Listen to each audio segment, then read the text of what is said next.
ಪರಲೋಕದವುಗಳ ಕಡೆಗೆ ನೋಡುವಂತೆ ನಿಮ್ಮ ಆತ್ಮವನ್ನು ವಾಕ್ಯದಲ್ಲಿ ಬಲಪಡಿಸುವ ಅನುದಿನದ ಧ್ಯಾನ. ಇಂದಿನ ಧ್ಯಾನದ ಶೀರ್ಷಿಕೆ ಆತನ ನೀತಿವಂತಿಕೆಯನ್ನು ಸ್ವೀಕರಿಸುವುದು. ಈ ದಿನದ ಸತ್ಯವೇದದ ವಾಕ್ಯ, ನಂಬಿಕೆಯ ಮೂಲಕ ಕೃಪೆಯಿಂದಲೇ ರಕ್ಷಣೆ ಹೊಂದಿದವರಾಗಿದ್ದೀರಿ. ಆ ರಕ್ಷಣೆಯು ನಿಮ್ಮಿಂದುಂಟಾದದ್ದಲ್ಲ, ಅದು ದೇವರ ವರವೇ ಆಗಿದೆ. ಎಫೆಸದವರಿಗೆ ಬರೆದ ಪತ್ರಿಕೆ 2ನೇ ಅಧ್ಯಾಯ 8ನೇ ವಚನ. ದೇವರಾಜ್ಞೆಯ ಉಲ್ಲಂಘನೆಯಿಂದ ಬಿದ್ದು ಹೋದ ನಮಗೆ ತಂದೆಯ ಬಳಿಯಲ್ಲಿ ಇರುವ ನೀತಿವಂತನಾದ ಯೇಸು ಕ್ರಿಸ್ತನೆಂಬ ಸಹಾಯಕನಿದ್ದಾನೆ. ಯೇಸು ಕ್ರಿಸ್ತನ ಪ್ರತ್ಯಕ್ಷತೆಯಲ್ಲಿ ನಾವು ಎಲ್ಲ ಕೆಟ್ಟದ್ದನ್ನು ತೆಗೆದುಹಾಕಲ್ಪಟ್ಟವರಾಗಿ ಕ್ರಿಸ್ತನ ಶುದ್ಧೀಕರಣದ ರಕ್ತದ ಮೂಲಕ ಜಯಗಳಿಸಿ ಸಮರ್ಥಿಸಲ್ಪಡುವಂತೆ ಮತ್ತು ಈ ಮೂಲಕ ಯೇಸು ಕ್ರಿಸ್ತನ ಎರಡನೇ ಪ್ರತ್ಯಕ್ಷತೆಗೆ ತನ್ನನ್ನು ಸಿದ್ಧಪಡಿಸಿಕೊಳ್ಳಲು ಪ್ರತಿಯೊಬ್ಬರಿಗೂ ದಾರಿಯನ್ನು ತೆರೆಯಲ್ಪಟ್ಟಿದೆ. ಕ್ರಿಸ್ತನ ಮಧ್ಯಸ್ಥಿಕೆಯ ಮೂಲಕ ದೇವರ ಸ್ವರೂಪವು ಮನಸ್ಸಿನಲ್ಲಿ, ಹೃದಯದಲ್ಲಿ ಮತ್ತು ಸ್ವಭಾವದಲ್ಲಿ ನವೀಕರಿಸಲ್ಪಡುತ್ತದೆ. ದೇವರ ಏಕೈಕ ಪುತ್ರನ ರಕ್ತದ ಮೂಲಕ ನಾವು ವಿಮೋಚನೆಯನ್ನು ಹೊಂದುತ್ತೇವೆ.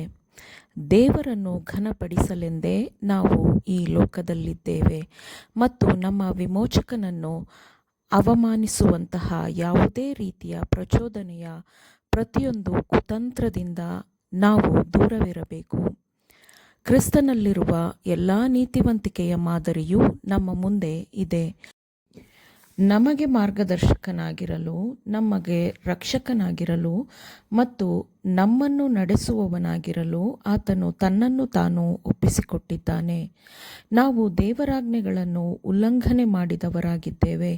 ನಮ್ಮ ವಿಮೋಚನೆಗೆ ಇರುವ ಏಕೈಕ ಭರವಸೆಯೆಂದರೆ ಅದು ಕ್ರಿಸ್ತನು ನಮ್ಮ ಪಾಪಗಳ ಅಪರಾಧವನ್ನು ತನ್ನ ಮೇಲೆ ತೆಗೆದುಕೊಂಡು ಅಪರಾಧ ಶಿಕ್ಷೆಯನ್ನು ಕ್ರೂಜೆಯ ಮೇಲೆ ತನ್ನ ದೇಹದಲ್ಲಿ ಹೊತ್ತುಕೊಂಡದ್ದೇ ಆಗಿದೆ.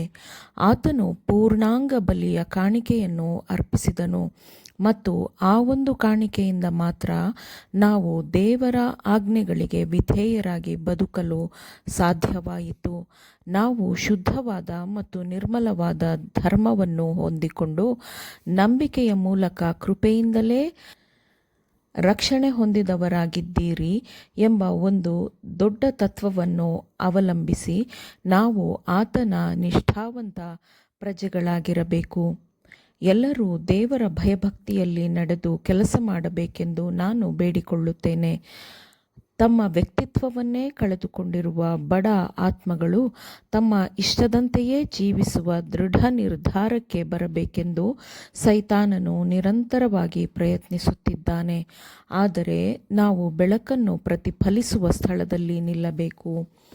ದೇವರ ಕೃಪೆಯು ಅದ್ಭುತವಾಗಿದೆ ಮತ್ತು ಕ್ರಿಸ್ತನ ಕಡೆಗೆ ಹೆಚ್ಚು ಹೆಚ್ಚು ಹತ್ತಿರ ಬರುವವರು ಎಂದಿಗೂ ಸೋತು ಹೋಗುವುದಿಲ್ಲ. ದೇವರ ಹತ್ತಿರಕ್ಕೆ ಬಂದು ಆತನ ಮುಂದೆ ನಮ್ಮನ್ನು ತಗ್ಗಿಸಿಕೊಳ್ಳುವ ಮೂಲಕ ನಾವು ಎಲ್ಲವನ್ನು ಹೊಂದುತ್ತೇವೆ.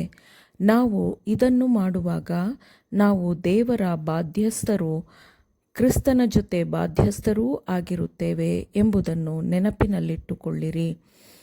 ಈ ಮೂಲಕ ನಾವು ದೈವ ಸ್ವಭಾವದ ಪಾಲುಗಾರರಾಗುತ್ತೇವೆ. ಒಂದೇ ಒಂದು ಅಶುದ್ಧವಾದ ಆಲೋಚನೆ ಅಥವಾ ಭಾವನೆಯನ್ನು ಉಳಿಸಿಕೊಂಡಿರಬಾರದೆಂದು ನಾನು ಎಲ್ಲರಿಗೂ ಹೇಳುತ್ತೇನೆ. ಕ್ರಿಸ್ತನ ಕೃಪೆಯ ಶಕ್ತಿಯು ಅದ್ಭುತವಾಗಿದೆ. ಶತ್ರುವು ಪ್ರವಾಹದಂತೆ ನುಗ್ಗಿದಾಗ ನಂಬುವ ನಂಬಿಗಸ್ತನಿಗೆ ದೇವರ ಆತ್ಮನು ಶತ್ರುವಿನ ವಿರುದ್ಧವಾಗಿ ನೀತಿಯ ಮಾನದಂಡವನ್ನು ಎತ್ತುತ್ತಾನೆ. ಸಹೋದರ ಸಹೋದರಿಯರೇ, ಪ್ರಾರ್ಥಿಸಿರಿ. ನಿಮ್ಮ ವೈಯಕ್ತಿಕವಾದ ಆತ್ಮಗಳಿಗಾಗಿ ಪ್ರಾರ್ಥಿಸಿರಿ.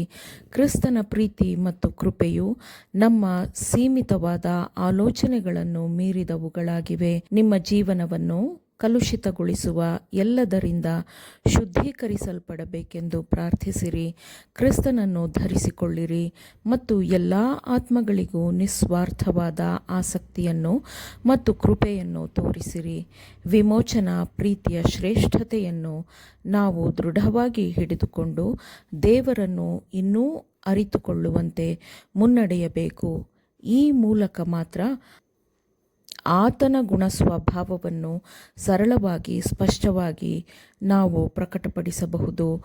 ಆಮೇನ್. ದೇವರ ವಾಕ್ಯಗಳನ್ನು ಶ್ರದ್ಧೆಯಿಂದ ಆಲಿಸುವವರು ಮಾತ್ರವೇ ಆಗಿರದೆ ಪಾಲಿಸುವವರು ಆಗಬೇಕೆಂದು ನಿಮ್ಮನ್ನು ಉತ್ತೇಜಿಸುತ್ತೇನೆ. ಪರಿಶುದ್ಧಾತ್ಮನ ಸಹಾಯದಿಂದ ಆಲಿಸಿದ ನಿಮ್ಮೆಲ್ಲರಿಗೂ ಧನ್ಯವಾದಗಳು. ಮತ್ತೆ ದೈನಂದಿನ ಧ್ಯಾನಕ್ಕಾಗಿ ನಾಳೆ ಸಂಧಿಸೋಣ. ಆಮೇನ್.